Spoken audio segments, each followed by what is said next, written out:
तो स्टूडेंट्स आज हम एमडीकेट केमिस्ट्री में चैप्टर 11 एसएनपी ब्लॉक एलिमेंट्स उसके हम पास पेपर्स यहाँ पर डिस्कस कर रहे हैं। जो पास पेपर्स में जो तमाम प्रोविजंस में सिंध, पंजाब, केपी, इस्लामाबाद और जो है वो बलूचिस्तान के अंदर जो क्वेश्चंस आए हैं हमारे इस चैप्टर से तमाम प्रोविंसेस से गुज़श्ता 10 सालों के अंदर, उसको हम यहाँ पर देख रहे हैं। तो जो मल्टीपल एमसीक्यूज हैं यहाँ पर जो हम यहाँ पर डिस्कशन जिसकी हम करेंगे, ठीक है। तो फर्स्ट एमसीक्यूज आपके पास है, energy required to remove an electron from gaseous atom is dash. तो किसी भी न्यूट्रल एटम, गैसियस एटम के लास्ट शेल से इलेक्ट्रॉन को निकालने के लिए जो एनर्जी देनी पड़ती है उसे क्या कहा जाता है? बस उसको हम कहते हैं आयनाइजेशन एनर्जी। तो ये इसका सी ऑप्शन करेक्ट हो गया। It is amount of energy which is required to remove an electron from the last shell of an atom, ठीक है। इसको आयनाइजेशन पोटेंशियल भी कहा जा सकता है और आयनाइजेशन एनर्जी भी कहते हैं। तो थ्योरी वगैरह तो मैंने डिस्कशन कर ली है इसकी सारी, तो आज जस्ट हम एमसीक्यूज को डिस्कस कर रहे हैं। नेक्स्ट एमसीक्यूज है, the elements for which the value of ionisation energy is low can dash. वो एलिमेंट जिसकी आयोनाइजेशन एनर्जी कम होती है तो वो क्या कर सकता है? लॉस इलेक्ट्रॉन इजिली, रीडली मतलब इजिली, तो इलेक्ट्रॉन को वो इजिली लॉस कर सकता है, ठीक है। D option. तो जिसकी आयनाइजेशन एनर्जी की वैल्यू कम होती है वो इलेक्ट्रॉन को आराम से लॉस कर लेता है, ठीक है। नेक्स्ट क्वेश्चन है, which one remains same along the period. कौन सी चीज है जो अलोंग द पीरियड सेम रहती है?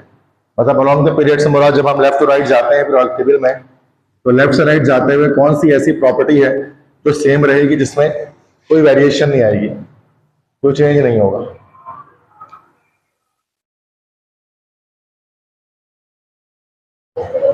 यस, दोबारा बोले। डी ऑप्शन नहीं। इलेक्ट्रिकल कंडक्टिविटी में तो फर्क आता है, इसका करेक्ट ऑप्शन बी हो जाएगा। नंबर ऑफ शेल्स या ऑर्बिट्स, इसके अंदर कोई चेंजिंग नहीं आती। मिसाल के तौर पर अगर आप जो है अगर आप सेकंड पीरियड पे आगे जा रहे हैं, सेकंड पीरियड पे जैसे यहाँ पर लिथियम है, बेरिलियम है, बोरॉन है, कार्बन है, नाइट्रोजन है, ऑक्सीजन है, फ्लोरीन है, नियॉन है। अभी अगर इस पे अगर आप लेफ्ट टू राइट जा रहे हैं तो जाहिर सी बात है कि नंबर ऑफ शेल्स तो सब में जो है वो हमारे पास 2 ही रहेंगे। नंबर ऑफ शेल इसमें भी 2 होंगे, इसमें भी 2, इसमें भी 2, इसमें भी 2, इसमें भी 2, इसमें भी 2, इसमें भी 2, इसमें भी 2, सब में 2 रहेंगे। दैट्स व्हाई हम कह सकते हैं नंबर ऑफ शेल। बाकी एटॉमिक रेडियस में चेंजिंग आती है, जब लेफ्ट से राइट जाएंगे तो एटॉमिक रेडियस हमारा क्या करेगा भाई? डिक्रीज करेगा। मेल्टिंग पॉइंट में भी इरेगुलर एक ट्रेंड आ रहा होता है, ठीक है। पहले इंक्रीज हो रहा होता है फिर डिक्रीज हो रहा होता है। इस तरह इलेक्ट्रिकल कंडक्टिविटी में भी जो है वो फर्क आ रहा होता है लेफ्ट से राइट जाता है। तो सिर्फ जो नंबर ऑफ शेल है वो हमारे पास सेम रहते हैं जब हम लेफ्ट से राइट जाते हैं पीरियोडिक टेबल के अंदर, समझ गए? तो ये 2012 में सवाल आया था ये। नेक्स्ट क्वेश्चन है, more the ionisation energy of an element dash. किसी एलिमेंट की आयोनाइजेशन एनर्जी जितनी ज्यादा होगी उतना क्या होगा?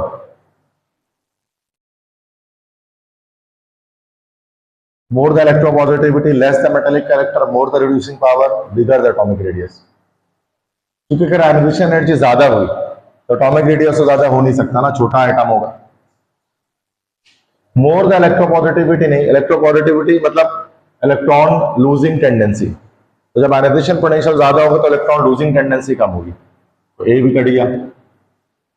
Less the metallic character, more the reducing power, यहां पर इसका आंसर हो जाएगा लेस द मेटालिक कैरेक्टर। क्योंकि इलेक्ट्रोपॉजिटिविटी हमारे पास कम हो जाएगी तो जाहिर सी बात है मेटालिक कैरेक्टर भी कम हो जाएगा, बिकॉज इलेक्ट्रॉन आराम से मेटल आराम से इलेक्ट्रॉन लॉस नहीं कर सकेगा। मोर द रिड्यूसिंग पावर से क्या मुराद होगी? इसलिए गलत है चूंकि जब इलेक्ट्रॉन मतलब रिड्यूसिंग पावर जब उस वक्त ज्यादा होती है जब इलेक्ट्रॉन इजीली लॉस होता है ना भाई। तो अब इलेक्ट्रॉन चूंकि आराम से लॉस ही नहीं होगा आईपी वैल्यू के हाई होने की वजह से, इस वजह से रिड्यूसिंग पावर ज्यादा नहीं हो सकती, मतलब स्ट्रॉन्ग रिड्यूसिंग एजेंट नहीं हो सकता ना फिर उस वक्त में वो वीक रिड्यूसिंग एजेंट हमारे पास होगा। समझ गए? क्लियर है तो मसला। नेक्स्ट क्वेश्चन है, along a period atomic radius decreases, this gradual decrease in radius is due to dash।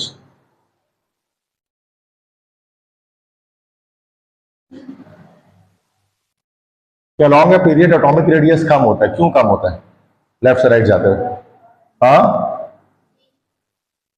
Be increase in number of proton in the nucleus. सही है, न्यूक्लियर चार्ज बढ़ने की वजह से, सही कह रहे हैं। जितना ज्यादा प्रोटॉन होगा उतना ज्यादा न्यूक्लियर चार्ज होगा, और न्यूक्लियर चार्ज ज्यादा होने की वजह से हमारे पास एटॉमिक रेडियस डिक्रीज होगा, कम हो जाएगा। ठीक है, गुड। नेक्स्ट है arrange the following elements according to the trends of ionisation energies. Carbon, nitrogen, neon, boron, इनको हमें अरेंज करना है।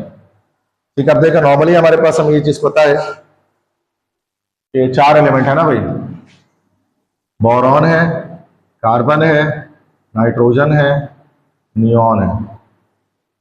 तो बोरॉन की कम होगी कार्बन से, क्या कह रहे हैं, आयोनाइजेशन एनर्जी। कार्बन की कम होगी नाइट्रोजन की, नाइट्रोजन की कम होगी नियॉन से। तो क्या ऑप्शन हो गया हमारे पास? बी ऑप्शन हो गया, करेक्ट। तो मैंने बी को यहां पर टिक आउट कर दिया। समझ में आ गई बात? ये सब जो कल पढ़ा है उसी से रिलेटेड ज्यादातर चीजें। अभी 2014 में आया था, अब 2015 में क्या सवाल आया इस चैप्टर से? Keeping in view the size of atom which order is correct. Size of atom के लिहाज से कौन सा ऑर्डर करेक्ट है? नाइट्रोजन बड़ा होगा कार्बन से, नाइट्रोजन छोटा होगा कार्बन से ना भाई, एटॉमिक रेडियस के लिहाज से। देखो नाइट्रोजन राइट पर है, कार्बन लेफ्ट पर है, तो नाइट्रोजन का जो है वो न्यूक्लियर चार्ज ज्यादा है, तो ये छोटा एटम होगा। ये तो नहीं हो सकता, ये तो गलत हो गया ना भाई। एटॉमिक रेडियस के बारे में पूछ रहे हैं। Argon is bigger than chlorine. अब Cl के बराबर में आर्गॉन है, तो आर्गॉन और छोटा होगा क्लोरीन से। ठीक है, तो बी ऑप्शन भी नहीं होगा हमारे पास। Phosphorus is bigger than silicon. अब देखो कार्बन है, उसके नीचे सिलिकॉन है, नाइट्रोजन, उसके नीचे फॉस्फोरस है। सिलिकॉन बड़ा होगा, फॉस्फोरस छोटा होगा। सी भी गलत हो गया।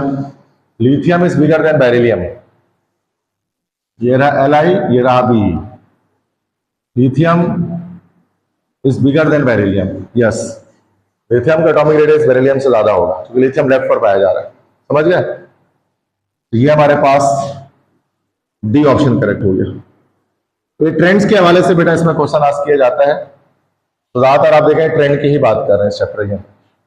2016 में क्या सवाल आया? विच one of the following will have the smallest radius. किसका रेडियस सबसे कम होगा? आयनिक रेडियस की बात कर रहे हैं। अच्छा, आप देखते हैं एक ही ग्रुप की बात कर रहे हैं कि नहीं। सोडियम है, सोडियम के बराबर में मैग्नीशियम है, मैग्नीशियम के बराबर में एल्यूमिनियम है, एल्यूमिनियम के बराबर में सिलिकॉन है। ये हमारे पास +1 है, ये +2 है, ये +3 है, ये +4 है। देखा जाए तो दोनों सब में, देखा जाए तो तमाम के अंदर नंबर ऑफ शेल्स जो है वो बराबर है। ठीक है, ऑल हैव 2 शेल्स।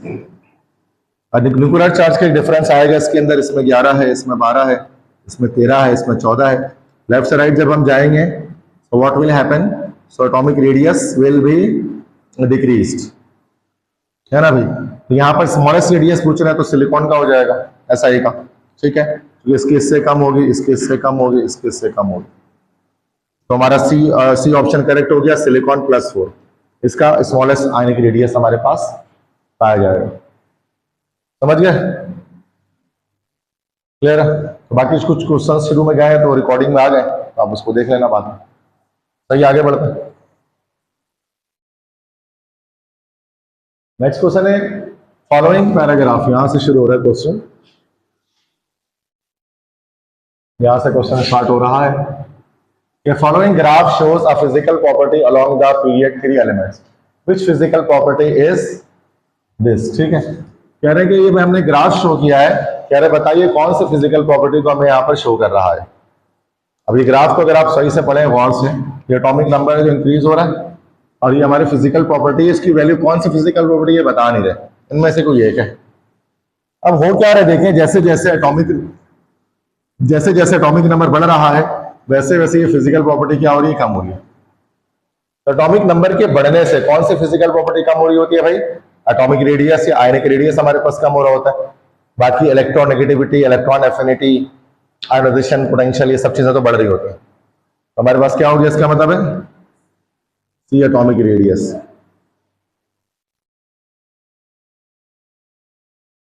ठीक है, तो ये हमारे पास कम हो रहा होगा, बाकी चीजें हमारे पास जो है वो बढ़ रही होंगी। तो ये समझ में आ गया एमसीक्यूज, तो मसला है इसमें। नेक्स्ट एमसीक्यूज है, ionic radius along the period decreases due to dash.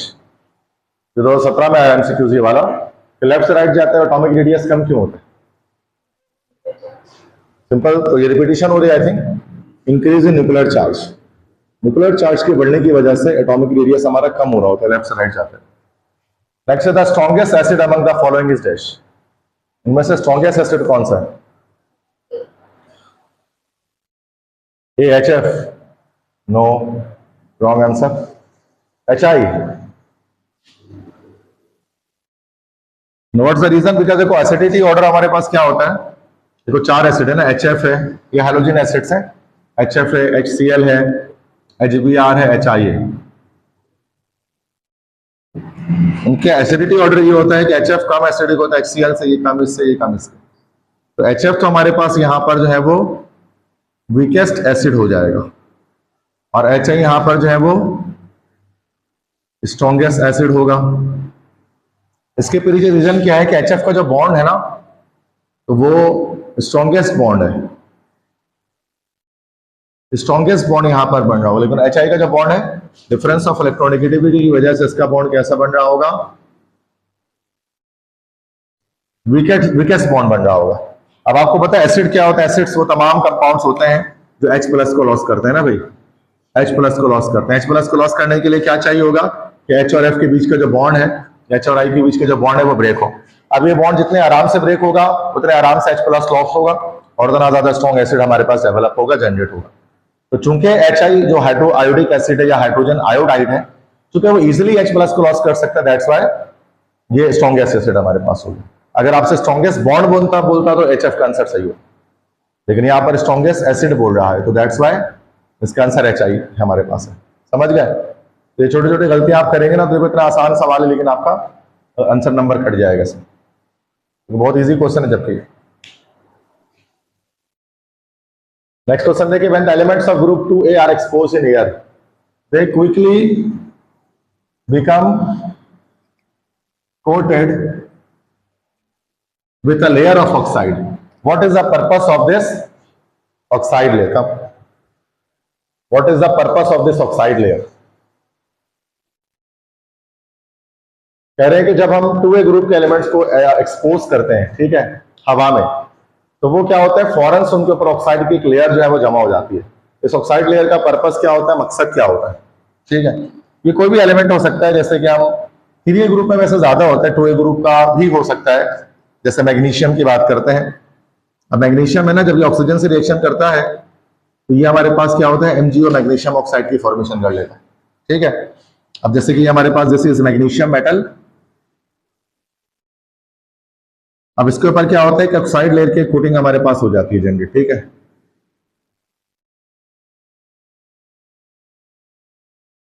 अब ये जो लेयर हमारे पास जनरेट होगी ये MgO मैग्नीशियम ऑक्साइड की लेयर होगी। ये एक तरह से हम समझ लो कि एक तरह का ये प्रोटेक्टिव लेयर होता है, it is the type of protective layer जो क्या करता है, इसको फर्दर ऑक्सीडेशन से या फर्दर कोरोजन से रोक देता है। मतलब तो बार बार इसके ऊपर कोरोजन नहीं हो पाती है। तो ये चीज यहां पर वही कह रहे हैं कि इस ऑक्साइड लेयर का पर्पस क्या होता है भाई, तो सी ऑप्शन हो जाएगा ना इसका, कि the oxide layer protects the metal from further attack, है ना भाई। कि जो ऑक्साइड लेयर है वो फर्दर अटैक से प्रोटेक्ट कर लेती है मेटल को, तो उसमें क्या होता है, कोरोजन नहीं हो पाता, रस्टिंग नहीं हो पाती और वो मेटल खराब नहीं हो पाता। समझ गए? तो 2011 में एक क्वेश्चन आया, तो मसला आगे बढ़े, ये थोड़ा सा ब्लर हो गया। अकॉर्डिंग टू द क्या लिखा, among the following which one is least reactive metal? इन तमाम में लीस्ट रिएक्टिव मेटल कौन सा है मैं बता देता हूं। ये Mg लिखा हुआ है magnesium, this is calcium and this is sodium and this is beryllium. सबसे लीस्ट रिएक्टिव मेटल कौन होगा भाई, जो सबसे मुश्किल से इलेक्ट्रॉन लॉस करेगा, जिसकी IP वैल्यू सबसे ज्यादा होगी आयोनाइजेशन पोटेंशियल। अब देखो क्या है, सोडियम दे रहा, सोडियम के बराबर में होता है हमारे पास मैग्नीशियम, मैग्नीशियम के ऊपर बेरिलियम होता है, इसके नीचे कैल्शियम होता है। ठीक है, अब इन तमाम में लीस्ट एक्टिव मेटल हमारे पास कौन सा होता है, जो जिसको जो राइट पर जाएंगे और ऊपर, तो बेरिलियम हमारे पास हो जाएगा, है ना, क्योंकि ये सबसे कम रिएक्शन देगा। क्यों देगा? बिकॉज इसकी आयनाइजेशन पोटेंशियल हमारे पास जो है वो सबसे ज्यादा रहेगी, आराम से इलेक्ट्रॉन लॉस नहीं करेगा, तो उसकी रिएक्टिविटी कम होगी, because it has the lowest IP. यही वजह है, कल हमने देखा था कि बेरिलियम को जब हम वाटर से रिएक्शन करा रहे थे, बेरिलियम को जब हम वाटर से रिएक्शन करा रहे थे, तो हमने देखा था कि नो रिएक्शन वॉज अकरिंग, कोई भी रिएक्शन उसके अंदर नहीं हो रहा था। बिकॉज रीजन यही है कि बी का जो इनर्ट नेचर है, उसके पीछे वजह यही है कि इसका स्मॉलर एटॉमिक रेडियस जो होता है, इसकी वजह से ये इसकी आईपी वैल्यू बहुत ज्यादा होती है, और ये लीस्ट रिएक्टिव अल्किलीन अर्थ मेटल होता है। ठीक है, तो मसला आगे बात हो गई। आसानी सवाल इसमें भी आ रहे हैं, तो सेकंड ईयर में भी इजी क्वेश्चन ही आता है, ज्यादा आसान सेकंड ईयर में आता है, फर्स्ट ईयर में फिर भी थोड़े मुश्किल होते हैं एमडी कैट में। नेक्स्ट क्वेश्चन है, which element has highest electron affinity among halogens? किस हैलोजन की इलेक्ट्रॉन एफिनिटी हाईएस्ट होती है? और मैंने आपको बता दिया था, पहली क्लास में बात हो चुकी है कि फ्लोरीन, क्लोरीन, ब्रोमीन, आयोडीन। तो फ्लोरीन की कम होती है Cl से, इसकी ज्यादा होती है इसकी ज्यादा। यस, फ्लोरीन की कम होती है क्लोरीन से, क्लोरीन की ज्यादा ब्रोमीन से, और ब्रोमीन की ज्यादा होती है आयोडीन से। तो हाईएस्ट किसकी आ गई भी हमारे पास? हाईएस्ट इलेक्ट्रॉन एफिनिटी क्लोरीन की आ गई ना भी इसके अंदर। ठीक है, तो हाईएस्ट पूछ रहे हैं तो Cl हो जाएगा, F नहीं लगाना है। ठीक है, Cl लगाएंगे, F चूंकि F का Cl से कम ही होता है, ये इरेगुलर ट्रेंड हमारे पास है। ठीक है, इलेक्ट्रॉन एफिनिटी का, because of the electronic repulsion in the last shell of fluorine atom. ठीक है, नेक्स्ट क्वेश्चन है, which one of the following properties decreases across the third period of element in the periodic table? मतलब left से right जाएंगे तो कौन सी property कम होगी इसमें से? Electronegativity, ability to act as reducing agent, ionization energy, melting and boiling point. Left से राइट जाएंगे तो कौन सी प्रॉपर्टी कम होगी? इलेक्ट्रोनेगेटिविटी नहीं, ये तो बढ़ेगी। एक एक करके एलिमिनेट कर देते हैं। आयनाइजेशन एनर्जी डिक्रीज होगी, कहां से डिक्रीज होगी? बढ़ेगी। Ability to act as reducing agent, yes, क्योंकि रिड्यूसिंग एजेंट हमारे पास क्या होता है? जो मेटल्स होते हैं, मेटल्स रिड्यूसिंग एजेंट होता है, तो रिड्यूसिंग प्रॉपर्टी लेफ्ट से राइट हमारे पास कम होती है, क्योंकि इलेक्ट्रोपॉजिटिविटी कम हो रही होती है, इलेक्ट्रॉन लूजिंग टेंडेंसी कम हो रही होती है, तो नॉन मेटल्स आ रहा होता है लेफ्ट से राइट जाते हुए, ये प्रॉपर्टी हमारे पास जो है वो डिक्रीज हो रही होती है। मतलब एलिमेंट्स की प्रॉपर्टी की वो रिड्यूसिंग एजेंट के तौर पर एक्ट कर सकें, क्योंकि मेटेलिक नेचर कम हो रहा होता है, नॉन मेटेलिक नेचर बढ़ रहा होता है लेफ्ट से राइट जाते हुए। सही है। अच्छा, मेल्टिंग बॉइलिंग पॉइंट तो बढ़ता ही है लेफ्ट से राइट जाते हुए, इंक्रीज होता है, लेकिन रेगुलर ट्रेंड है, 4 ग्रुप तक बढ़ता है, दोबारा फिर कम होना शुरू हो जाता है। लेकिन वो हमारा मेल्टिंग बॉइलिंग पॉइंट चूंकि सिलेबस में नहीं है, तो मैंने डिस्कस नहीं किया, वरना इसका एक इरेगुलर ट्रेंड होता है मेल्टिंग पॉइंट, बॉइलिंग पॉइंट, मतलब पहले 4 ग्रुप तक बढ़ता है, उसके बाद कम होना शुरू हो जाता है। क्लियर है भाई? नेक्स्ट क्वेश्चन देखें। In the third period of element there lies element X which is metallic in nature and it can reduce chlorine gas rapidly. To which group of element does X belong? एक element X है जो metal है और वो reduce कर सकता है chlorine gas को फौरन से। ये X कौन से ग्रुप का एलिमेंट हो सकता है? मतलब X है, जब वो Cl2 से रिएक्शन करेगा तो फिर उसको रिड्यूस कर देगा, मतलब एक कंपाउंड बन जाएगा।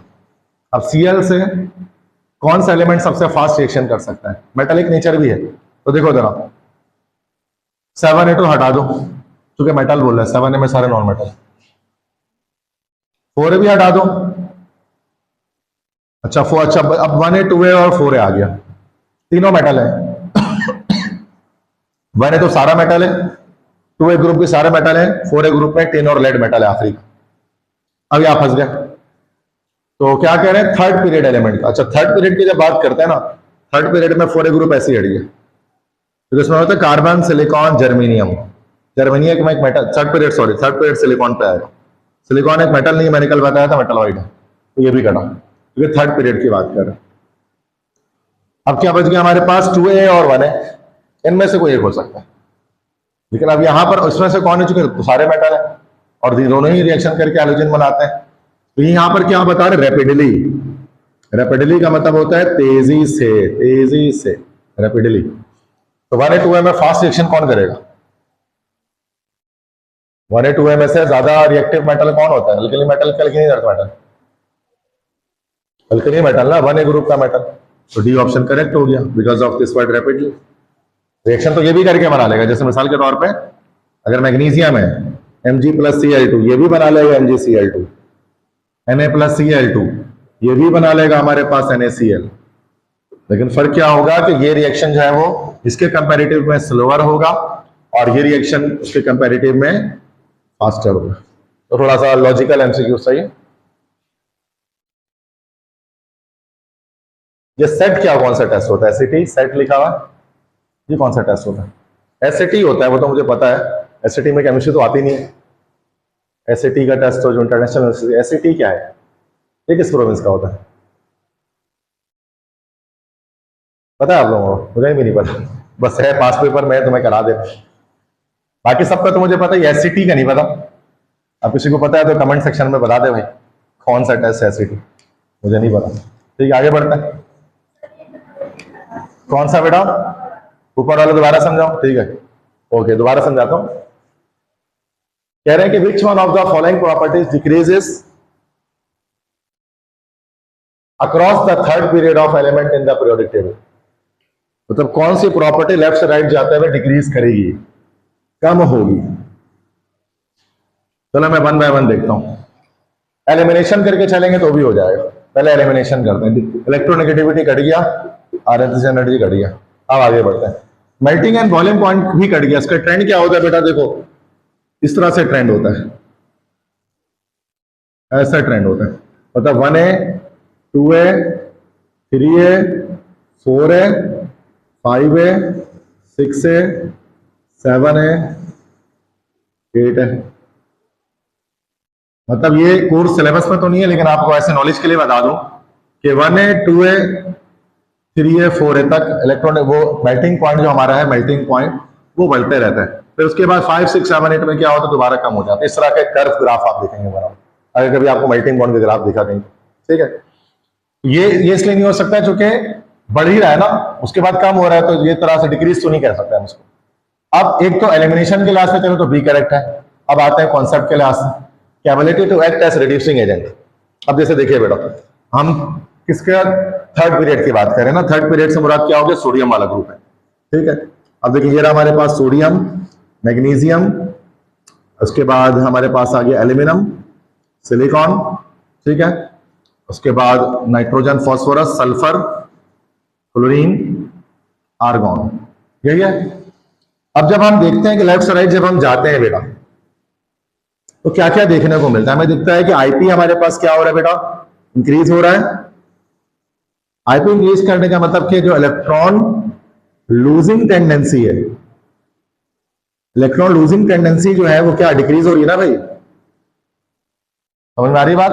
अब इलेक्ट्रॉन लूजिंग टेंडेंसी डिक्रीज होगी तो जो मेटेलिक कैरेक्टर होगा या इलेक्ट्रोपॉजिटिविटी होगी, इलेक्ट्रोपॉजिटिविटी ये भी डिक्रीज होगी, इलेक्ट्रोपॉजिटिविटी भी डिक्रीज होगी। इलेक्ट्रोपॉजिटिविटी डिक्रीज होने का मतलब क्या हो गया कि जो मेटेलिक कैरेक्टर है, मेटेलिक कैरेक्टर है ये भी डिक्रीज होगा।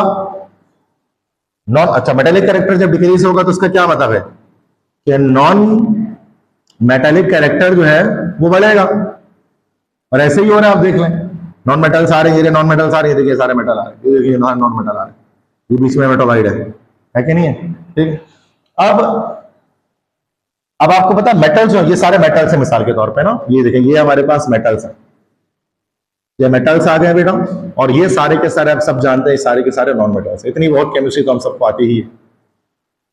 अब मेटल्स के बारे में आपसे पूछता है, मेटल्स कैसे होते हैं बेटा? रिड्यूसिंग एजेंट होते हैं ना भाई, क्योंकि इलेक्ट्रॉन लॉस कर सकते हैं, रिड्यूसिंग एजेंट होते हैं। जबकि नॉन मेटल्स हमारे पास क्या होते हैं, मैंने आपको बताया था इलेक्ट्रोकेमिस्ट्री में, ये सारे के सारे ऑक्सीडाइजिंग एजेंट्स होते हैं।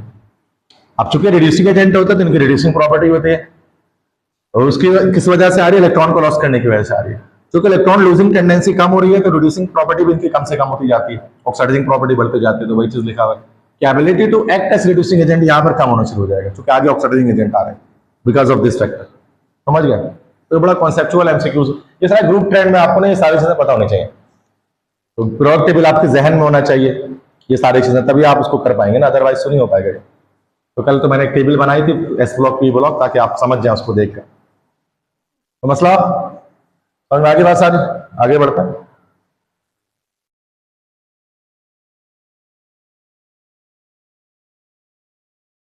या सुरेश आप क्लियर, बंगाल आप क्लियर है? सर पास पेपर के हैं बेटा, मतलब इसी तरह के आते हैं ना, तो अभी मुश्किल लगे आसान लगे कुछ भी लगे करना, तो आपको इसी तरह के एमसीक्यूज की प्रैक्टिस तो आएगा ही। मुश्किल तो नहीं है वैसे, इससे कहीं ज्यादा मुश्किल बनाया जा सकता है, लेकिन बनाते नहीं। इसी कंपैरिजन में जो इंडिया में नीट के एग्जाम्स होते हैं वो बहुत डिफिकल्ट होते हैं, वो तो एक सवाल भी सॉल्व करना मुश्किल हो जाए आपके लिए नीट का जो होता है, ये तो बड़ा आसान रहता है। पाकिस्तान की वजह से जो कि हमारे स्टैंडर्ड ऑफ एजुकेशन इतना ऊपर है ही नहीं, यही हम बच्चों के लिए मुश्किल हो जाती है ये सब पढ़ना, तो और डिफिकल्ट कैसे करेंगे, जबकि ये चीजें बहुत मुश्किल नहीं है, हल्का से भी कॉन्सेप्ट किसी का तो समझ में आ जाएगा कि क्या होगा। नेक्स्ट आते हैं कि which alkaline earth metal makes peroxide, ये तो कल ही बताएं, कौन सा अल्कलीन अर्थ मेटल परऑक्साइड की फॉर्मेशन करेगा। तो अल्कलीन अर्थ मेटल से मुराद क्या हो गया, कौन सा 2A ग्रुप ना, 2A ग्रुप का कौन सा एलिमेंट परऑक्साइड बनाता है, हमने पढ़ा था ना, स्ट्रोंशियम बेरियम, तो स्ट्रोंशियम तो है नहीं, बेरियम, बेरियम परऑक्साइड याद है। Next lithium reacts with air to form dash, क्या बनाएगा। अच्छा यहां पर देखिए थोड़ा सा इशू है, सवाल ए नहीं यहां पर होगा, ठीक है, यहां डी हो जाएगा, बोथ एंड, क्योंकि लिथियम एक रिएक्टिव मेटल है ना बेटा, तो लिथियम हवा से रिएक्शन करे, एयर, एयर से मुराद एयर के अंदर हमारे पास 78% नाइट्रोजन है और 21% ऑक्सीजन है। हाँ माना तो यही जाएगा कि ऑक्सीजन से ज्यादा फास्ट रिएक्शन करके ये लिथियम ऑक्साइड बना लेगा, लेकिन यही हमारा नाइट्रोजन से भी तो रिएक्शन करेगा और लिथियम नाइट्राइड की फॉर्मेशन करेगा, तो दोनों ही चीजें बनेगी। मोस्ट ज्यादा तेजी से ये बन जाएगा, ये स्लो स्लो बनेगा, बट बनेगा तो ये भी, चूंकि नाइट्रोजन का नेचर ऑक्सीजन के मुकाबले में इनर्ट होता है because of half filled orbital, है ना भाई। ये बहुत सारे बच्चे इसकी गलती से ए लगा देते हैं, तो डी होगा। तो जब बोथ वाला ऑप्शन हो तो लाजमी चेक करना रुक के कि बोथ वाला ऑप्शन करेक्ट तो नहीं आ रहे हैं, वरना आप फंस जाएंगे। मसला नेक्स्ट क्वेश्चन है, how many elements are there in the third period of log table, बहुत आसान है ये तो, केपीके में आया था 2019 में, बताइए 18। अरे क्या हो गया अल्लाह के बंदे, इतने आसान सवाल में गलती कर दिया है, बड़ा मसला हो जाएगा। हाँ अरे याद कर लो एनालिसिस। तो how many elements are there in the third period, इसके बारे में बात चल रही थी हमारी। तो कितने एलिमेंट्स होते हैं थर्ड पीरियड में, तो याद रखना है कि सेकंड पीरियड में हमारे पास जो है वो फर्स्ट पीरियड से 1 2 3 4 5 6 there are 7 periods in the period table ना। फर्स्ट पीरियड में हमारे पास कितने एलिमेंट्स होते हैं, सिर्फ 2। सेकंड और थर्ड में 8 एलिमेंट्स होते हैं, फोर्थ और फिफ्थ में 18 एलिमेंट्स होते हैं, सिक्स में 32 एलिमेंट्स होते हैं, और 7 के अंदर जो है वो इसका हमें नहीं पता, वी डोंट नो, ठीक है, ये इनकम्प्लीट पीरियड हमारे पास होता है, क्योंकि इसमें नए एलिमेंट्स जो होते हैं उसी के अंदर यहाँ पर इंट्रोड्यूस होते रहते हैं। तो क्या ऑप्शन हो गया हमारे पास, थर्ड पीरियड की बात कर रहे हैं तो देयर आर 8 एलिमेंट्स। ये आपको you need to remember this number of elements in the periodic table. Next question है, which oxides of potassium contains more oxygen than in normal oxide. देखो कॉमन सी बात है, पोटेशियम कौन सा ऑक्साइड बनाता है, कल पढ़ा था हमने, बोले सुपर ऑक्साइड बनाता है। अब जो सुपर ऑक्साइड में ऑक्सीजन की तादाद होती है ना वो ज्यादा होती है, क्योंकि देखो सुपर ऑक्साइड क्या है, KO2 है ना, पोटेशियम सुपर ऑक्साइड, पोटेशियम एक ऑक्सीजन 2 है, तो पोटेशियम के सुपर ऑक्साइड के अंदर पोटेशियम की ऑक्सीजन की तादाद जो है वो पोटेशियम से ज्यादा होती है, तो मोर ऑक्सीजन होती है, KO2 होता है ना पोटेशियम सुपर ऑक्साइड, कल की बात हो गई, क्लियर है। तो कल जो चीजें पढ़ी हमने उसी क्लास से एमसीक्यू सॉल्व हो रहा है। आगे बढ़ते हैं। Okay, modern periodic table is arrange in ascending order of dash, ये तो एक सिंपल सा एमसीक्यू है 2019 का। बताइए जरा मॉडर्न पीरियोडिक टेबल किस बेसिस पर डिजाइन है। मॉडर्न पीरियोडिक टेबल जो हमारा होता है वो किस किस किस चीज के असेंडिंग ऑर्डर के लास्ट डिसाइडेड होता है। जोर से बोले, सही कह रहे हैं, एटॉमिक नंबर कह रहे हैं, एटॉमिक नंबर तो लिखा हुआ नहीं है, तो फिर एटॉमिक नंबर को दूसरा नाम क्या देते हैं, प्रोटॉन नंबर। नेक्स्ट है, ionization energy decrease down the group from top to bottom due to dash. Down the group ionization energy decrease क्यों होती है, हाँ बोले, जोर से बोलेंगे तो आवाज आएगी।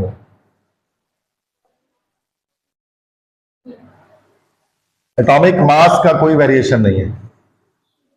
एक मिनट, एटॉमिक मास का तो नहीं कोई फर्क पड़ेगा, इंक्रीज इन प्रोटॉन नंबर भी नहीं होगा, डिक्रीज इन एटॉमिक साइज भी नहीं होगा।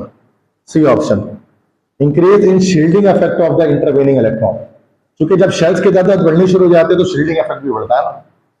तो वही बात है, एटॉमिक रेडियस, या तो इसमें आंसर होता है इंक्रीजिंग एटॉमिक साइज। अब इंक्रीज इन एटॉमिक साइज है ही नहीं, तो फिर सी ऑप्शन शील्डिंग इफेक्ट की बात कर लेंगे। क्योंकि जब एटॉमिक साइज बढ़ता है तो शील्डिंग इफेक्ट भी बढ़ता है, क्योंकि इनर शेल्स ज्यादा से ज्यादा आने शुरू हो जाते हैं। तो एलिमिनेशन करोगे तो सी पे आ जाओगे ऑटोमेटिकली। अगर आपको चारों ऑप्शन गलत लग रहा है तो एलिमिनेट करो। अगर एग्जैक्ट सही ऑप्शन, मिसाल के तौर पर हमें पता है कि ionization energy down the group इसलिए इंक्रीज होती है चूंकि नंबर ऑफ शेल बढ़ता है। अब इंक्रीज नंबर ऑफ शेल नहीं है तो फिर एलिमिनेशन करना शुरू कर दो, तो आप पहुंच जाओगे। यही तरीका है एमसीक्यू सॉल्व करने का। सही है तो मसला। नेक्स्ट है potassium, rubidium, caesium react with oxygen to form which type of oxide. बिल्कुल सही जवाब, सुपर ऑक्साइड, ऑलरेडी निशान लगा। ठीक है। नेक्स्ट है magnesium reacts with nitrogen to form dash. बहुत आसान है, तो आया भी था आपका। कौन सा? बी ऑप्शन, ये बोर्ड में भी आया था ना, Mg3N2 मैग्नीशियम नाइट्राइड। समझ में आती है बात ये? Clear. Addition of second electron in a uni negative ion is always dash.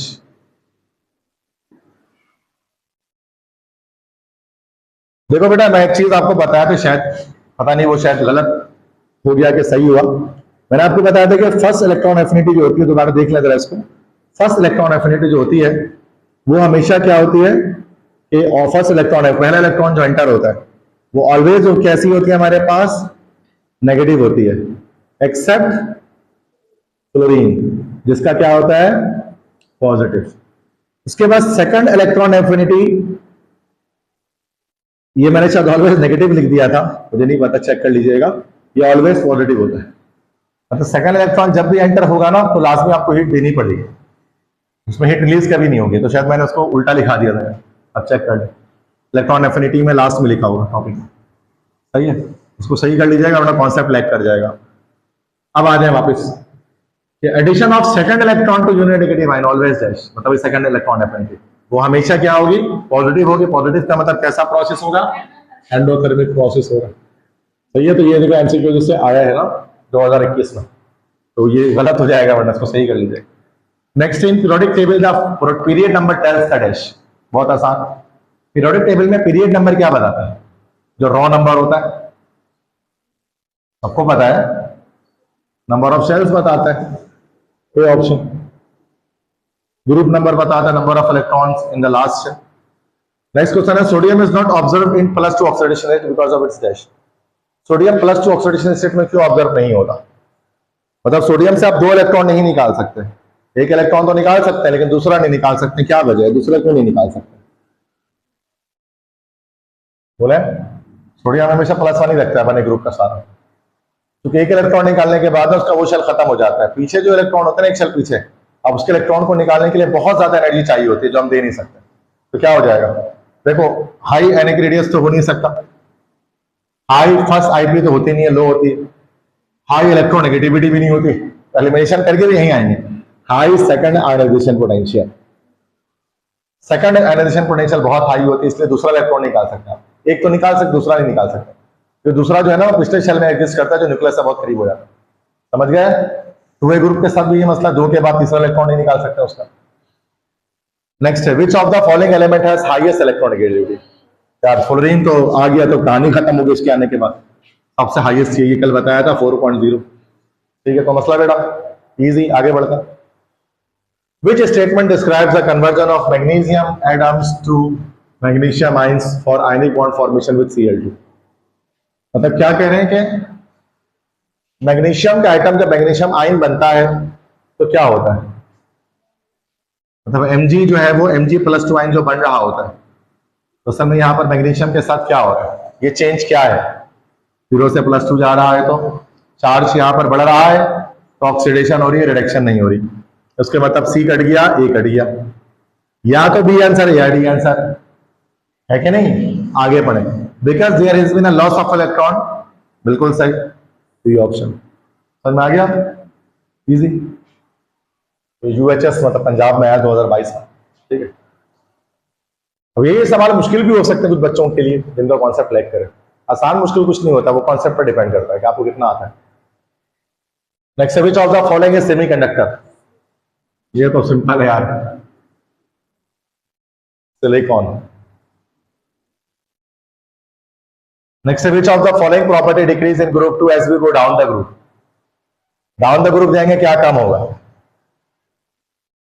नीचे जाएंगे तो टॉप से बॉटम, है ना, आयनाइजेशन एनर्जी कम होगी ना बेटा, एटॉमिक रेडियस तो बढ़ेगा, शील्डिंग इफेक्ट भी बढ़ेगा, प्रोटॉन नंबर भी बढ़ेगा। एक्सप्लेन तो नहीं करूं, नीड ही नहीं एक्सप्लेनेशन की। Radius greater than it's parent atom is called dash. कौन सा रेडियस अपने पैरेंट एटम से ज्यादा होता है? कल बताया था मैंने आपको। यस, हाँ, कैटाइनिक नहीं, एनाइनिक रेडियस। कैटाइनिक तो छोटा होता है पैरेंट एटम से, भूल गए? Cations are smaller than their parent atom, while anions are bigger than their parent atom because of the electronic repulsion. ये 2022 में है KPChem ETE। आगे बढ़े। नेक्स्ट क्वेश्चन है, which element has the ground state electronic configuration of this?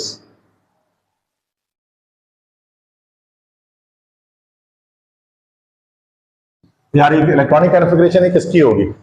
बहुत तरीके पहचानने के। एक तरीका तो ये है कि सारे प्रोटॉन्स गिन लो, इलेक्ट्रॉन गिन लो, एटॉमिक नंबर से पहचान लो। 6 2 8, 8 और 6, ठीक है। 8 से 14, 14 और 2 16, 16 और 2 18, 18 आर्गॉन का होता है, आर्गॉन टिक कर दो। एक तरीका तो ये है। अदरवाइज आप इलेक्ट्रॉनिक कॉन्फ़िगरेशन देखते हुए भी कर सकते हैं कि S2P6 8 ग्रुप के एलिमेंट है थर्ड पीरियड का, तो वो आर्गॉन ही होता है। बहुत तरीके से पहचान। तो मैं सिंपल ये करता हूँ, एटॉमिक नंबर गिन लेता हूँ, बात ही खत्म होगी। 10 तरीके पहचानने के। आगे, which oxy acid of halogen is strong oxidizing agent? तो इसको याद रखना पड़ेगा, स्ट्रॉन्ग ऑक्सीडाइजिंग एजेंट कौन है इन चारों में से?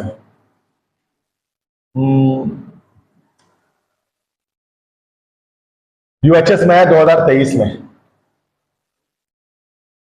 स्ट्रॉन्ग ऑक्सीडाइजिंग एजेंट इनमें से कौन है? ऑक्सीडाइजिंग एजेंट क्या होता है? खुद को रिड्यूस करे, सामने वाले को ऑक्सीडाइज करे। अब देखो इसको चेक करो, उसका तरीका क्या हो सकता है। यहां Cl सेंट्रल एटम है, यहां HClO4 पर क्लोरिक एसिड है ना, ये this is called perchloric acid, this is called as hypochlorous acid, this is called as chloric acid, और HClO2 नहीं, this is called chlorous acid. सही है, ये 4 तरह के ऑक्सी एसिड्स हैं। अब इनमें Cl हमारे पास +7 है, इसमें Cl हमारा प्लस का 5 है, इसमें Cl हमारा प्लस का 3 है, इसमें Cl हमारा प्लस का 1 है। तो जितना हाई ऑक्सीडेशन नंबर प्लस में आएगा ना, उतना ज्यादा स्ट्रॉन्ग ऑक्सीडाइजिंग एजेंट होगा। तो क्या हो सकता है इसमें? HClO4 पर क्लोरिक एसिड, ये स्ट्रॉन्गेस्ट ऑक्सीडाइजिंग एजेंट हमारे पास होगा। तो किसका ऑक्सीडेशन नंबर सबसे ज्यादा है? Cl के। सही है, तो याद रखिएगा ऑक्सीडेशन नेचर ज्यादा उसकी होती है जिसका ऑक्सीडेशन नंबर ज्यादा होता है, वो ज्यादा स्ट्रॉन्ग ऑक्सीडाइजिंग एजेंट होता है। Next question, oxidation number of free magnesium is dash? बहुत आसान है, बोलो बेटा। नादिया, गलत जवाब। ए, फ्री रेडिकल लगे बंदे। मैग्नीशियम जब फ्री स्टेट में, फ्री स्टेट का एलिमेंट होता है तो 0 होता है, फ्री लिखा है, फ्री स्टेट, फ्री रेडिकल, समझे? चलो कोई बात नहीं, होता है। Select the metal which is extracted from bauxite. ये तो आउट ऑफ द वो है, लेकिन पढ़ा है बॉक्साइट से कौन सा, बॉक्साइट से कौन सा मेटल एग्जिस्ट अगला होता है? बॉक्साइट किसे कहते हैं? Al2O3 होता है ना बॉक्साइट, इससे कौन सा मेटल एक्सट्रैक्ट होगा? कौन सा मेटल निकलेगा? एल्यूमिनियम ही निकलेगा, इतना क्या सोचना पड़ेगा। एल्यूमिनियम, ये एक और है ना, बॉक्साइट एक और है। अब बॉक्साइट की ओर से कौन सा मेटल आएगा? एल्यूमिनियम आएगा, और क्या आएगा? समझ गए? ये आउट ऑफ द कोर्स है, 2023 में आया, पता नहीं क्यों आया यूएचएस में, पंजाब में आया था। Next, which of the following has the highest atomic radius in its period? सबसे ज्यादा एटॉमिक रेडियस किसका होगा अपने पीरियड के अंदर? सबसे लेफ्ट पर जो पाया जाएगा, सबसे लेफ्ट पर कौन है? बोलो, जोर से बोलो। Alkali metals, B option. समझ गए? तो लेफ्ट राइट जाएंगे तो बढ़ेगा एटॉमिक रेडियस, सॉरी कम होगा। सबसे ज्यादा हमारा एटॉमिक रेडियस 1A ग्रुप का हो गया। तो मसला मुश्किल कुछ लग रहा है, आसान चीज है, कुछ पूछना है? 1 2 3 4 5 MCQ सारे समझ में आ रहे हैं? नेक्स्ट देखिए, नेक्स्ट स्लाइड है, the electronic configuration of some elements are given below, recognize the element that belongs to group 3A। कौन सा एलिमेंट ग्रुप 3A का है? बहुत आसान है पहचानना, इलेक्ट्रॉनिक कॉन्फ़िगरेशन से पहचान सकते हैं। 1s2 2s2 2p3 sp, जो कि p3 मतलब ये दोनों मिलकर क्या होना चाहिए? 3 के बराबर होना चाहिए, एक कड़ी है ना। 3 2 5 5 ग्रुप है ये, 4 2 6 कट गया,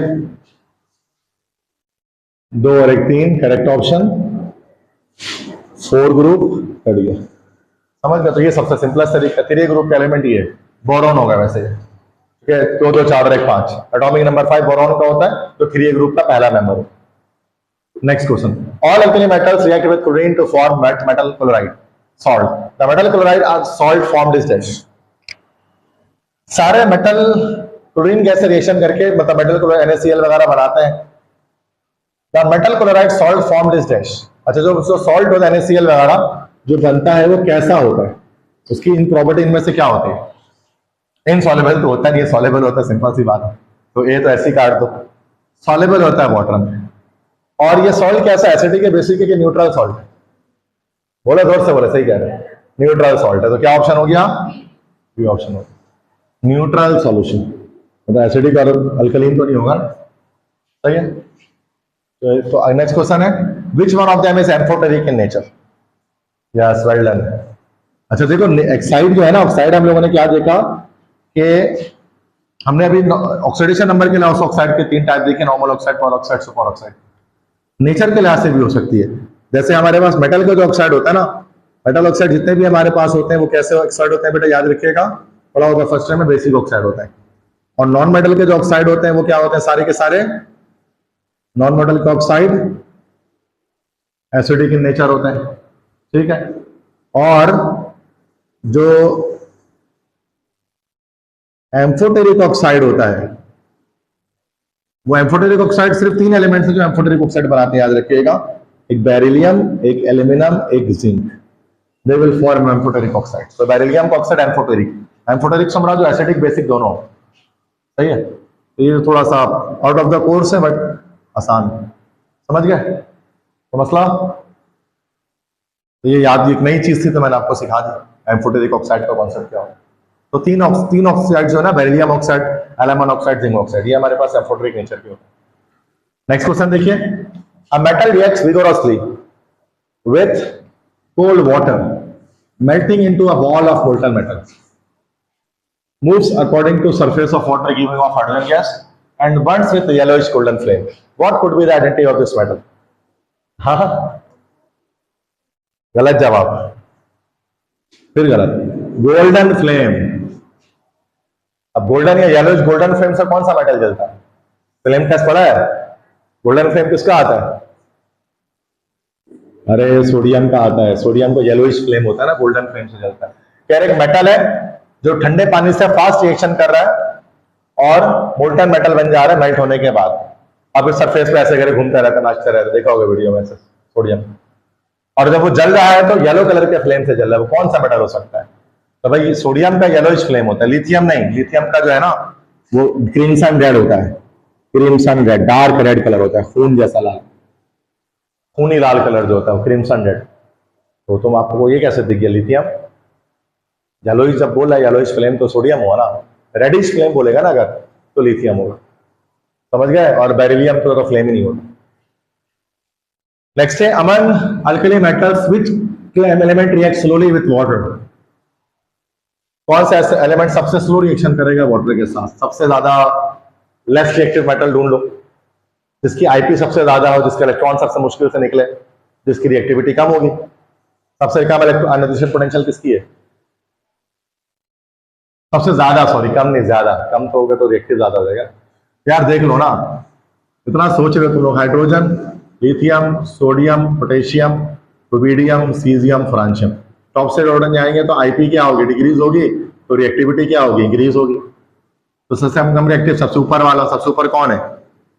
लिथियम है, बी ऑप्शन। आईपी और उसका तो लिंक है ना भाई, रिएक्टिविटी का, इनवर्सली प्रोपोर्शनल। नेक्स्ट है which element has smaller shielding effect among the following.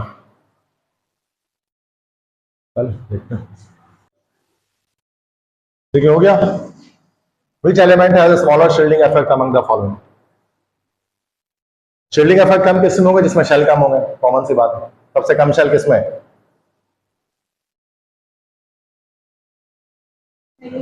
Magnesium में सबसे कम शेल है, बिल्कुल सही, ये ऑप्शन करेक्ट। समझ में आ रही बात?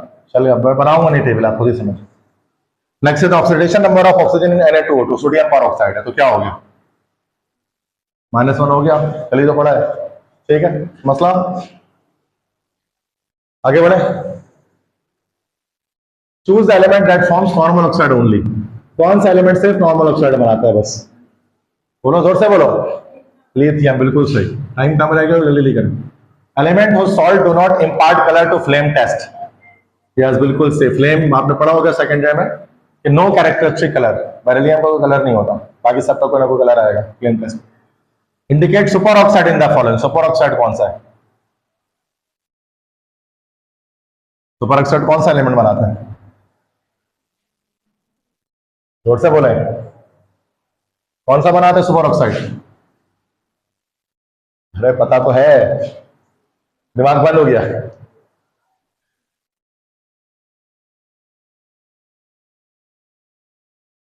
क्या कैल्शियम बनाते हैं सुपर ऑक्साइड? नहीं। सोडियम बनाते हैं, सोडियम पर ऑक्साइड बनाते हैं। रुबिडियम बनाते हैं सुपर ऑक्साइड, हाँ रुबिडियम बनाता है, बिल्कुल। आप आगे फंस रहे हो आप लोग से, ठीक है तो समझ गया मैं। आप बी और डी दोनों लग रहा है आपको। चलो देख लेते हैं। R B plus O2, B A plus O2, RbO BaO, +1 +2 minus, super oxide ना -½ अब ये तो RbO2 हो जाएगा, ये तो सुपर ऑक्साइड है, ठीक है। अब बेरियम का पर ऑक्साइड हमारे पास क्या निकलेगा? Ba। अच्छा बेरियम तो सुपर ऑक्साइड ना, तो बी कहां से? बेरियम तो सुपर ऑक्साइड बनाता है, सुपर ऑक्साइड तो बनाते ही नहीं 2A में, ऐसे डी ऑप्शन आ रहा है। बेरियम तो पर ऑक्साइड बनाता है, सुपर ऑक्साइड थोड़ी ना बनाता है, सुपर ऑक्साइड से बने वाले बनाते हैं, है ना भाई? तो फिर क्यों कंफ्यूजन ही नहीं थी, बिना वजह मुझे भी कंफ्यूज कर दिया है। Next, which one of the following is covalent in nature. Covalent bond कौन बनाएगा? कल बताया था, सबसे छोटा एटम जो है वो कोवेलेंट बॉन्ड बनाएगा। सबसे छोटा एटम कौन सा इंसान में? जोर से बोले। बेरिलियम, बी बेरिलियम नाइट्राइड, ये कोवेलेंट नेचर रखेगा बिकॉज बेरिलियम अपने स्मॉल एटॉमिक रेडियस की वजह से कोवेलेंट बॉन्डिंग की फॉर्मेशन करेगा। समझ में आ गई बात? Next question, valence shell electronic configuration of element is this, to which group does the element belong? 2 और 1 3, तो कौन सा ग्रुप हो गया? 3B तो नहीं होगा ना, 3 चुके P पे खत्म हो गया। और बाकी बात प्लस कर दो, 2 और 1 3 हो गया। ये सब बच्चों वाली बात है, गांव में आया था 2023 में, पता नहीं क्यों आया था, ठीक है आसान है ना, ठीक है। अब ये डाउ में एक और सवाल आया था, super oxide of group 1 element है फॉर्मूला डैश। 1A ग्रुप पे सुपर ऑक्साइड का फॉर्मूला हमारे पास क्या हो सकता है? जी MO2 ना, हाँ KO2, बिल्कुल से सी ऑप्शन। नेक्स्ट है, which pair of element markedly differ from other member of the respective group. क्या मतलब? हाँ डी ऑप्शन ना पढ़ा था, लिथियम और बेरिलियम, इसकी प्रॉपर्टीज जो है वो थोड़ा बहुत मैच नहीं करती वाले ग्रुप से, अपने स्मॉलर एटॉमिक रेडियस की वजह से, या अपने बाकी ग्रुप से के मेंबर से डेविएट कर रहे होते हैं। लिथियम भी और बेरिलियम भी पढ़ा है ना इसके बारे में, स्मॉलर एटॉमिक रेडियस की वजह से। नेक्स्ट है, विच of the following substance is malleable and ductile. देखो मैलिएबल होना मतलब शीट बना दी जाए चपटा करके, डक्टाइल से मुराद तार बना दी जाए। तो मैं हाँ जोर से बताए, सही है कॉपर, सही बात है, क्योंकि जो मेटल होता है कॉपर का है, सी कॉपर है, कॉपर सल्फेट कहां से? मेटल ढूंढना है, मेटल मेटल बोलो, यस नादिया, एल्यूमिनियम, सिर्फ कॉपर ढूंढना है भाई, मतलब कॉपर क्या दिख रहा है? वो कॉपर सल्फेट है, जमीन आसमान का फर्क है कॉपर और कॉपर सल्फेट में। कॉपर एक एलिमेंट है जिससे करंट पास हो सकता है, कॉपर सल्फेट ब्लू कलर का एक सॉल्ट क्रिस्टलाइन। अब सर कॉपर तो आ रहा है ना, तो यार इतना बेसिक कॉन्सेप्ट तो यार हिलना नहीं चाहिए इंसान का। कॉपर और कॉपर सल्फेट एक ही चीज नहीं होती है, तो सोडियम और सोडियम क्लोराइड एक ही चीज नहीं है, पता है ना आपको? जमीन आसमान का फर्क हो गया। कंपाउंड जब बन जाता है एलिमेंट तो अपनी सारी प्रॉपर्टी चेंज कर देता है। पता नहीं केमिकल जो नेचर होता है। आप वही कॉपर ढूंढ रहा हूँ, कॉपर तो मिल ही नहीं रहा, एल्यूमिनियम होगा, सही है। आपको क्यों लगा कॉपर सल्फेट? तो आगे पूरा पढ़ा करो ना बेटा। Next, the general electronic configuration of halide ion is dash. Halide ion ना मतलब हैलोजन का होता है S2P5, लेकिन हैलाइड से मुराद क्या हो गया? हैलाइड से मुराद X-1, एक इलेक्ट्रॉन ऐड हो गया तो S2P6 हो जाएगा, क्या हो जाएगा? ये ऑप्शन हो जाएगा NH2NP6। क्यों? क्योंकि एक इलेक्ट्रॉन ऐड हो रहा है, वैसे NP5 होता है, कल पढ़ा था ना। The difference of lithium from the other alkali metal is mainly because of dash. क्यों भाई ऐसा क्यों होता है कि लिथियम बाकी अल्कली मेटल से, बोलो क्या कह रहे हो बताओ, क्या होता है ये? सी बोलो सी बोलो, ओके गलत, बी। ये स्मॉल रेडियस से क्यों देख रहे हो? आगे तो देखो, लो थोड़ी ना हाई चार्ज डेंसिटी होती है, जब रेडियस कम होगा तो चार्ज डेंसिटी ज्यादा होगी, तो इलेक्ट्रॉन करीब करीब होंगे। समझ आ रही बात? अभी तो फर्क आ रहा है, सिर्फ स्मॉल रेडियस थोड़ी ना देख लेना, मल्टीपल ऑप्शन एक जैसे आ रहे होते हैं, देखो कि यूएचएस में आया है, ठीक है, पूरा देखा करना। विच of the following is not basic in nature? Not basic मतलब एसिडिक या एम्फोटेरिक? एसिडिक क्या जो हमारा नॉन मेटल का ऑक्साइड होगा। नॉन मेटल का ऑक्साइड दिख रहा है कोई? हाँ, ए लिख लो ना, एम्फोटेरिक हो गया ये। बाकी ये सारे बेसिक नेचर के मेटल के ऑक्साइड है। एल्यूमिनियम का ऑक्साइड जो होता है वो कैसा होता है? एम्फोटेरिक नेचर का होता है। क्लियर है? आगे बढ़े। The solubility of sulphate of alkaline metals generally dash. यार ये थोड़ा सा ये आउट ऑफ द कोर्स है। जब सल्फेट जब हम लेंगे ना अल्कली मेटल के, जैसे कि कैल्शियम सल्फेट हो गया, मैग्नीशियम सल्फेट हो गया, स्ट्रोंशन सल्फेट हो गया, बेरियम सल्फेट हो गया, जब हम सल्फेट्स में टॉप से बॉटम जाते हैं तो सॉल्युबिलिटी पता है क्या होती है? डिक्रीज होती है, कम होती है। तो जब हम टॉप से बॉटम, तो solubility of sulphate of alkaline earth metal generally क्या हो जाएगा? ये डिक्रीज डाउन द ग्रुप। ये इसको याद करना पड़ेगा, आउट ऑफ द कोर्स सवाल है, आउट ऑफ द सिलेबस है। क्या आता था पहले सॉल्युबिलिटी वगैरह का सवाल, उसको याद करना कि सल्फेट्स में टॉप से बॉटम आएंगे ना ग्रुप 2 में, तो सॉल्युबिलिटी क्या होगी हमारी? डिक्रीज होगी डाउन द ग्रुप। इसलिए barium sulphate insoluble in water होता है, BaSO4। नेक्स्ट है metallic character of alkaline earth metals dash down the group. Metallic character क्या होगा? बढ़ता है डाउन द ग्रुप हमेशा, क्योंकि आईपी वैल्यू कम हो रही होती है, मेटालिक कैरेक्टर बढ़ रहा होता है, इलेक्ट्रॉन लूजिंग टेंडेंसी ज्यादा से ज्यादा हो जाती है, तो क्या हो जाएगा आंसर? इंक्रीजेस हो जाएगा ना। मेटालिक कैरेक्टर बढ़ता है हमेशा ग्रुप के अंदर जब टॉप से बॉटम आता है, तो क्योंकि इलेक्ट्रॉन आराम से लॉस हो जाता है। क्लियर है? छोटे छोटे 30 स्लाइड से 26 हो रहे, 3 स्लाइड बाकी, आगे बढ़े। Which of the following metal forms superoxide when reacted with oxygen? बहुत बार हो गया, गलत नहीं बताओ। सुपरऑक्साइड कौन बनाएगा? पोटेशियम बनाएगा, सही, potassium. Next, which of the following metal hydroxide is strongest base? इन सब में strongest base कौन सा? सही, जोर से बोलो ना दिया। DNaOH, सोडियम हाइड्रोक्साइड दुनिया में सबसे स्ट्रॉन्गेस्ट बेस होता है, तो इन सब में भी यही स्ट्रॉन्गेस्ट हो गया, कॉस्टिक सोडा कहते हैं ना इसको। क्लियर है? Next, the colour imparted by lithium why when subjected to flame. आप बोलो ना दिया, आप बोलो ना दिया, क्या हो गया? क्रिम्सन रेड, इसका रेड होता है लिथियम का कलर, सोडियम का येलो होता है, याद रखना है।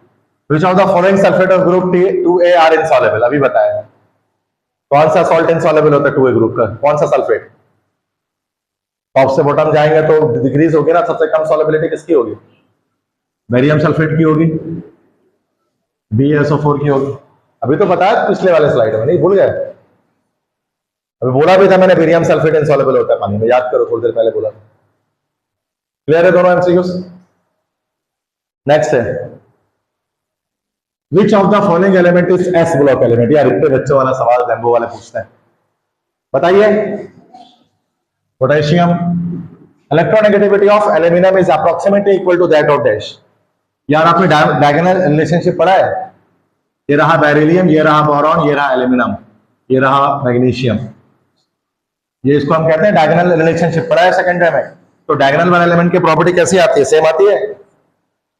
तो किसकी? तो एल्यूमिनियम की इलेक्ट्रोनेगेटिविटी किसके जैसी होगी? बेरिलियम के जैसी होगी। तो मसला कॉन्सेप्ट समझ में आ गया, आगे बढ़ते हैं। Third period element that initially reacts rapidly with oxygen to form a protective oxide coating that prevents further reaction. फिर ये ग्रुप में ऐसा कौन सा एलिमेंट होता है जिसमें जंग नहीं लगता, जो अपने ऊपर एक प्रोटेक्टिव लेयर बना लेता है? फिर ये ग्रुप का वैसे एक ही एलिमेंट है, इलॉजिकल एमसीक्यू यार। कम से कम सारा 3A ग्रुप का डाल लेता, एल्यूमिनियम, गैलियम, इंडियम, वो सारा तो ये 1A ग्रुप है, ये 2A ग्रुप है, ये 4A ग्रुप है, तो 3A ग्रुप का तो 3A ग्रुप लिखा है, थर्ड पीरियड, अच्छा थर्ड पीरियड लिखा, मुझे लगा 3A ग्रुप लिखा, सॉरी, थर्ड पीरियड में सारे ही है, लेकिन एल्यूमिनियम जो है ना वो Al2O3 बना लेता है, तो प्रोटेक्टिव लेयर होते हैं जिसकी वजह से फर्दर कोरोजन नहीं होता। थर्ड पीरियड क्या रहा, तो ये सही है, थर्ड पीरियड में सारे हैं, कोरोजन इसमें नहीं होती, मैंने क्लास के साथ में बताया था, तो लेयर एक बन जाती है, जैसे 2A ग्रुप में वैसे इसमें होता है। Next is alkali metal gives a yellow colour, yes Nadia, हाँ अब याद हो गया ना कैसा, सोडियम, ये डाउ में आया 2024 में। ऑयल ऑफ विट्रियोल पढ़ा होगा सेकेंड ईयर में, सल्फ्यूरिक एसिड, ये भी डाउ में आया 2024 में। लास्ट स्लाइड करते हैं, ठीक है, क्लियर है, आखिरी स्लाइड करेंगे, क्लास ऑफ होगी। Deficiency of dash causes loss of weight, appetite and zinc, out of syllabus लिख दी, पहले लिख दिया, ये आपने पढ़ा होगा उसमें सेकेंड ईयर में, बायोकेमिस्ट्री में पढ़ा था, मिनरल्स का टॉपिक, मिनरल्स का टॉपिक पढ़ा है बायोकेमिस्ट्री में, हाँ, जो चलो ऐसे ही बता दो कौन सा ऐसा मिनरल है, कौन सा ऐसा मेटल है जो आपकी बॉडी में कम होगा तो आपका वजन कम होगा, आपकी भूख कम होगी, आपका टेस्ट खत्म हो जाएगा। भूख नहीं लगती है, भूख लगने की दवाई कभी देखी है? बच्चे लोगों को भूख नहीं लगता है ना, भूख लगने का सिरप पिलाया जाता है, याद है, जिंकेट ओडी, बहुत मशहूर सिरप है, तो क्यों उसको जिंकेट ओडी क्यों बोला जाता है? जिंक होता है, तो सिंपल कहानी है भाई, बहुत मशहूर है, हर भूख लगने की दवाई में जिंक होगा, वो आपके एपेटाइट का, आपके भूख को बढ़ाएगा, होता है भूख लगने की दवाई दे दीजिए तो वो जिंक वाली दवाई को देगा उठा के, ठीक है, ये तो बेसिक कॉन्सेप्ट यार, ऐसे ही हो जाता है। नेक्स्ट देखिए, which of the following element are react rapidly with water at room temperature, सबसे फास्ट रिएक्शन कौन करेगा जिसकी आईपी वैल्यू सबसे कम होगी, बोले यार? देखो तो ऐसे तो कॉमन सा सवाल है, ट्रांजिशन मेटल की रिएक्शन तो ऐसे ही बहुत कम रहता है, तो ऐसे ही काट के हटाओ उसको। अब इन दोनों के अंदर कौन ज्यादा रिएक्टिव है? सोडियम, मतलब आपको तो ट्रेंड देखने की जरूरत ही नहीं है, तो कॉमन सेंस से हो जाए, ट्रेंड तो तब देखते हैं जब मुश्किल एमसीक्यू आता है कि प्रोडक्ट टेबल बना रहे बैठ के, इसमें तो ऐसे ही पता है कि सोडियम मोस्ट एक्टिव वाटर के साथ, क्लियर है?